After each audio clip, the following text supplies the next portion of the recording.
Welcome to the marvelous land of Oz. I'm Mardell, reading The Land of Oz by L. Frank Baum.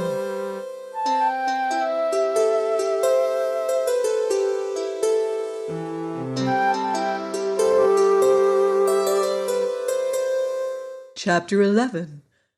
A Nickel-Plated Emperor. Tip awoke soon after dawn, but the Scarecrow had already risen and plucked with his clumsy fingers a double handful of ripe berries from some bushes nearby. These the boy ate greedily, finding them an ample breakfast, and afterward the little party resumed its journey. After an hour's ride, they reached the summit of a hill, from whence they espied the city of the Winkies, and noted the tall domes of the Emperor's palace rising from the clusters of more modest dwellings. The Scarecrow became greatly animated at this sight and exclaimed, "How delighted I shall be to see my old friend the Tin Woodman again!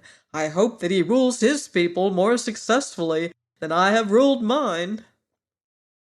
"Is the Tin Woodman the Emperor of the Winkies?" asked the horse.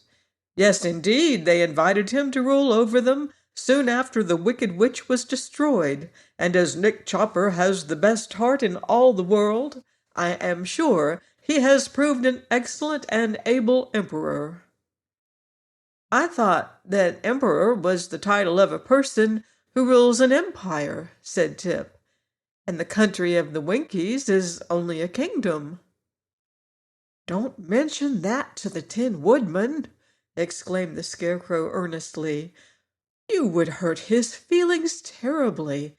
He is a proud man, as he has every reason to be, and it pleases him to be termed emperor rather than king." "I'm sure it makes no difference to me," replied the boy.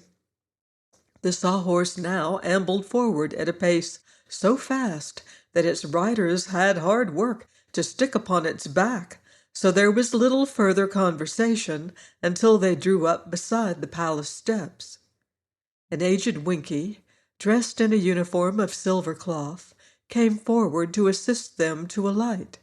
Said the Scarecrow to his personage, "Show us at once to your master, the Emperor." The man looked from one to another of the party in an embarrassed way and finally answered, "I fear I must ask you to wait for a time. The Emperor is not receiving this morning." "How is that?" inquired the Scarecrow anxiously. "I hope nothing has happened to him." "Oh, no, nothing serious," returned the man, "but this is His Majesty's day for being polished, and just now his august presence is thickly smeared with pus pomade."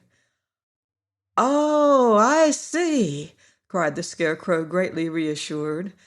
"My friend was ever inclined to be a dandy, and I suppose he is now more proud than ever of his personal appearance." "He is indeed," said the man with a polite bow. "Our mighty emperor has lately caused himself to be nickel-plated." "Good gracious!" the Scarecrow exclaimed at hearing this. "If his wit bears the same polish, how sparkling it must be! But show us in. I'm sure the Emperor will receive us, even in his present state." "The Emperor's state is always magnificent," said the man, "but I will venture to tell him of your arrival and will receive his commands concerning you." So the party followed the servant into a splendid anteroom, and the Sawhorse ambled awkwardly after them, having no knowledge that a horse might be expected to remain outside. The travelers were at first somewhat awed by their surroundings, and even the Scarecrow seemed impressed as he examined the rich hangings of silver cloth caught up into knots and fastened with tiny silver axes. Upon a handsome center table stood a large silver oil can, richly engraved with scenes from the past adventures of the Tin Woodman, Dorothy, the Cowardly Lion, and the Scarecrow.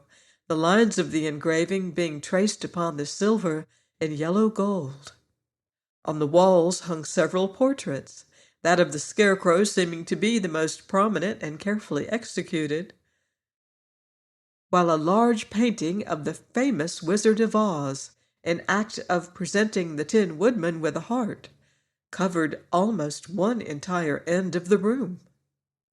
While the visitors gazed at these things in silent admiration, they suddenly heard a loud voice in the next room exclaim, "Well, well, well! What a surprise!" And then the door burst open, and Nick Chopper rushed into their midst and caught the Scarecrow in a close and loving embrace that creased him into many folds and wrinkles. "My dear old friend! My noble comrade!" cried the Tin Woodman joyfully. "How delighted I am to meet you once again!" And then he released the Scarecrow and held him at arm's length while he surveyed the beloved painted features. But alas, the face of the Scarecrow and many portions of his body bore great blotches of putz pomade, for the Tin Woodman, in his eagerness to welcome his friend, had quite forgotten the condition of his toilet, and had rubbed the thick coating of paste from his own body to that of his comrade. "Dear me," said the Scarecrow dolefully, "what a mess I'm in!" "Never mind, my friend," returned the Tin Woodman. "I'll send you to my imperial laundry, and you'll come out as good as new." "Won't I be mangled?" asked the Scarecrow. "No, indeed," was the reply. "But tell me, how came your Majesty here? And who are your companions?" The Scarecrow, with great politeness, introduced Tip and Jack Pumpkinhead, and the latter personage seemed to interest the Tin Woodman greatly. "You are not very substantial, I must admit," said the Emperor, "but you are certainly unusual, and therefore worthy to become a member of our select society." "I thank your Majesty," said Jack humbly. "I hope you are enjoying good health," continued the Woodman. "At present, yes," replied the Pumpkinhead with a sigh, "but I'm in constant terror of the day when I shall spoil." "Nonsense," said the Emperor, but in a kindly, sympathetic tone. "Do not, I beg you, dampen today's sun with the showers of tomorrow, for before your head has time to spoil, you can have it canned, and in that way it may be preserved indefinitely." Tip, during this conversation, was looking at the Woodman with undisguised amazement, and noticed that the celebrated Emperor of the Winkies was composed entirely of pieces of tin, neatly soldered and riveted together into the form of a man. He rattled and clanked a little as he moved, but in the main he seemed to be most cleverly constructed, and his appearance was only marred by the thick coating of polishing paste that covered him from head to foot. The boy's intent gaze caused the Tin Woodman to remember that he was not in the most presentable condition, so he begged his friends to excuse him while he retired to his private apartment and allowed his servants to polish him. This was accomplished in a short time, and when the Emperor returned, his nickel-plated body shone so magnificently that the Scarecrow heartily congratulated him on his improved appearance. "That nickel plate was, I confess, a happy thought," said Nick, "and it was the more necessary because I had become somewhat scratched during my adventurous experiences. You will observe this engraved star upon my left breast. It not only indicates where my excellent heart lies, but covers very neatly the patch made by the wonderful wizard when he placed that valued organ in my breast with his own skillful hands." "Is your heart, then, a hand organ?" asked the Pumpkinhead curiously. "By no means," responded the Emperor with dignity. "It is, I am convinced, a strictly orthodox heart, although somewhat larger and warmer than most people possess. Then he turned to the Scarecrow and asked, "Are your subjects happy and contented, my dear friend?" "I cannot say," was the reply, "for the girls of Oz have risen in revolt and driven me out of the Emerald City." "Great goodness!" cried the Tin Woodman. "What a calamity! They surely do not complain of your wise and gracious rule." "No, but they say it is a poor rule that don't work both ways," answered the Scarecrow, "and these females are also of the opinion that men have ruled the land long enough, so they have captured my city, robbed the treasury of all its jewels, and are running things to suit themselves." "Dear me, what an extraordinary idea!" cried the Emperor, who was both shocked and surprised. "And I heard some of them say," said Tip, "that they intend to march here and capture the castle and the city of the Tin Woodman." "Ah, we must not give them time to do that," said the Emperor quickly. "We will go at once and recapture the Emerald City and place the Scarecrow again upon his throne." "I was sure you would help me," remarked the Scarecrow in a pleased voice. "How large an army can you assemble?" "We do not need an army," replied the Woodman. "We four, with the aid of my gleaming axe, are enough to strike terror into the hearts of the rebels." "We five," corrected the Pumpkinhead. "Five," repeated the Tin Woodman. "Yes, the Sawhorse is brave and fearless," answered Jack, forgetting his recent quarrel with the quadruped.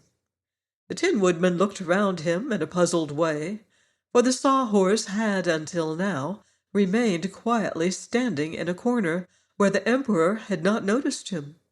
Tip immediately called the odd-looking creature to them, and it approached so awkwardly that it nearly upset the beautiful center table with the engraved oil can. "I begin to think," remarked the Tin Woodman as he looked earnestly at the Sawhorse, "that wonders will never cease. How came this creature alive?"